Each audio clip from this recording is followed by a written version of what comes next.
Millet Marvels, changing the way world eats by Tenali Double Horse.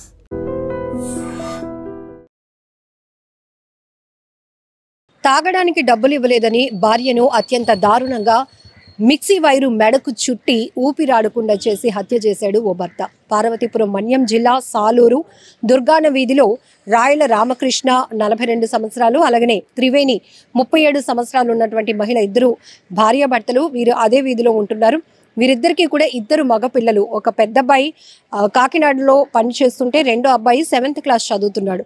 అయితే రెగ్యులర్గా మద్యం సేవించి వస్తున్నటువంటి భర్త అనేక రకాలుగా ఆమెను వేధింపులకు గురి చేస్తున్నాడు. ఈ క్రమంలోనే అప్పటికే మద్యం మత్తులో ఉన్నటువంటి ఆ వ్యక్తి ఇంకా నాకు డబ్బులు కావాలి, ఇంకా నేను తాగాలి అని చెప్పి ఆమెను వేధించాడు. సో ఆమె నా దగ్గర డబ్బులు లేవు, ఎక్కడొస్తే ఇప్పటికే తాగేసి ఉన్నావు కదా అని వారించింది. ఇద్దరి మధ్య ఘర్షణ కాస్త అతను దగ్గరలో ఉన్నటువంటి కొట్టడమే కాకుండా ఆమెను బాగా కొట్టాడు. ఆ తర్వాత అక్కడ తనకి అందిన పరిస్థితిలో ఉన్నటువంటి ఒక మిక్సీ వైరు తీసి ఆమె మెడకు గట్టిగా చుట్టేసి ఊపిరాడకుండా చేసి హత్య చేశాడు. సో అంతలోనే ఆ రెండో కొడుకు 7th క్లాస్ చదువుతున్నటువంటి అబ్బాయి అక్కడ స్థానికంగా వాళ్ళ వీధిలో ఉన్నటువంటి వినాయక మండపం దగ్గర అప్పటి వరకు ఉండి అప్పుడే ఇంటికి వచ్చాడు. నాన్న అమ్మ ఏంటి అలా పడిపోయింది, ఏమైంది అని అడిగితే మీ అమ్మకి గుండెపోటు వచ్చి చచ్చిపోయిందిరా అని చెప్పాడు. కానీ ఆమె మెడపైన ఉన్నటువంటి గాయాలు, ఆ వైరు, ఆ పరిస్థితులు చూసి అబ్బాయికి అనుమానం వచ్చి పెద్దగా అరవటంతో స్థానికంగా ఉన్నటువంటి చుట్టుపక్కల వాళ్ళు కూడా వచ్చి అతన్ని నిలదీసేటప్పటికి ఏం చేసావు నీ భార్యని, ఎందుకు అలా పడిపోయింది, ఏం చేస్తున్నావు, ఎందుకు చంపేశావు అని వాళ్ళు నిలదీసేటప్పటికి ఒప్పుకున్నాడు. మిక్సీ వైర్ తీసి నేను ఇలాగా మెడకు చుట్టేసి ఊపిరాడకుండా చేసి చంపేశానని ఒప్పుకోవడంతో వీళ్ళందరూ కలిసి తను ఏదైనా చేస్తారు అని చెప్పి అక్కడి నుంచి పరారైపోయాడు. ఈ చిన్న కొడుకు అన్నయ్యకి ఫోన్ చేసి ఇన్ఫర్మేషన్ ఇవ్వడంతో ఆ అబ్బాయి కాకినాడ నుంచి చేరుకొని పోలీసులకు అయితే కంప్లైంట్ ఇవ్వడం జరిగింది. ఇక్కడ ఒకటి, ఇప్పటికే మద్యానికి బానిస అయినటువంటి తండ్రి పెడుతున్నటువంటి బాధలు, ఇబ్బందులు, బాధ్యత లేనటువంటి తత్వం వల్ల ఇప్పటికే నరకం అనుభవిస్తున్నటువంటి ఆ కుటుంబం ఇప్పుడు ఇద్దరు మగపిల్లలు కూడా తల్లి లేకుండా అయిపోయినటువంటి పరిస్థితి కూడా ఉంది. క్షణికావేశంలో విచక్షణ కోల్పోయి వీళ్ళు వ్యవహరిస్తున్న తీరు వల్ల అనేక ప్రాణాలు పోతున్నాయి. మద్యం మత్తులో జరుగుతున్న అనర్థాలు అన్నీ ఇన్ని కావు. రెగ్యులర్గా మనం చూస్తూనే ఉన్నాం, సెల్ఫ్ యాక్సిడెంట్లు అవుతున్నాయి.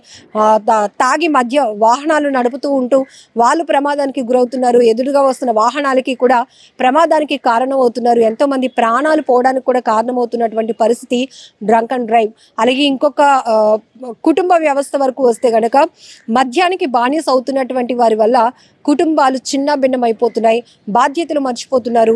ఎంత కష్టపడినా తెచ్చిన డబ్బంతా కూడా మద్యానికే తగలబెట్టడం వల్ల ఆ భార్య కావచ్చు, పిల్లలు కావచ్చు ఎంత వేదన అనుభవిస్తున్నారో కూడా మనం రెగ్యులర్గా చూస్తూనే ఉన్నాం. ఒకప్పుడు సినిమాల్లో ఇలాంటి కష్టాలు చూసేవాళ్ళం, కానీ ఇప్పుడు నిజ జీవితంలో కూడా చాలా వరకు ఎంతోమంది గుట్టు చప్పుడు కాకుండా కాపురాలు చేస్తున్నటువంటి పరిస్థితి. ఇక్కడ కూడా భార్యాభర్తలు ఇద్దరి మధ్య తరచుగా ఇదే విషయమై గొడవలు జరుగుతున్నా కూడా పిల్లలు ఉన్నారు, బాధ్యతగా ఉండాలి, తాగు కానీ ఎక్కువగా తాగొద్దు, నీ ఆరోగ్యం పాడవుతుంది, కుటుంబ పరిస్థితి కూడా బాగలేదు, ఆర్థికంగా మనం చితికిపోతున్నామని చెప్పినప్పటికీ కూడా వినిపించుకోకుండా అప్పటికే తాగి రావటం, ఇంకా తాగడానికి డబ్బులు అడుగుతూ భార్యల్ని పిల్లల్ని వేధిస్తున్న భర్తల్ని మనం చాలానే చూస్తున్నాం.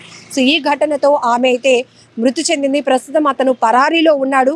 సో మధ్యమత్తులో ఉన్నాడు కాబట్టి ఇప్పటికే పోలీసులకు అతను చిక్కి కూడా ఉండొచ్చు, ఎందుకంటే వాళ్ళు అంత దూరం వెళ్ళే పరిస్థితులు కూడా ఉండవు. బట్ ఇప్పుడు తల్లిని కోల్పోయినటువంటి తండ్రే తల్లిని హత్య చేశాడు అని తెలిసినాక పిల్లల్లో ఉన్నటువంటి బాధ ఒకటైతే, తల్లిని కోల్పోయినటువంటి బాధలు ఆ ఇద్దరు పిల్లల్ని ఓదార్చడం కూడా ఎవరి తరం కావటం లేదు. నిజంగా ప్రస్తుతం ఉన్నటువంటి సమాజం దేనికి ప్రయారిటీ ఇస్తుంది? ఆర్థిక సంబంధాల చుట్టూ మాత్రమే తిరుగుతుంది. మళ్ళీ ఎన్నికలంగానే చాలా విరక్తి కలుగుతున్నాం. మంచి అనిపిస్తుంది కదా, లేడీస్ కూడా ఛాలెంజింగ్ జాబ్స్ చేసినప్పుడు చాలా బాగుంటది. ట్రాఫిక్ అసిస్టెంట్స్ గా నియమించిన ట్రాన్స్జెండర్స్ అందరితో సాల్యూట్ చేయించుకుంటున్నారు. ఫుడ్ డెలివరీ ఇవ్వటానికి వెళ్ళినటువంటి డెలివరీ బాయ్ అనిల్ పై కళ్ళ ముందు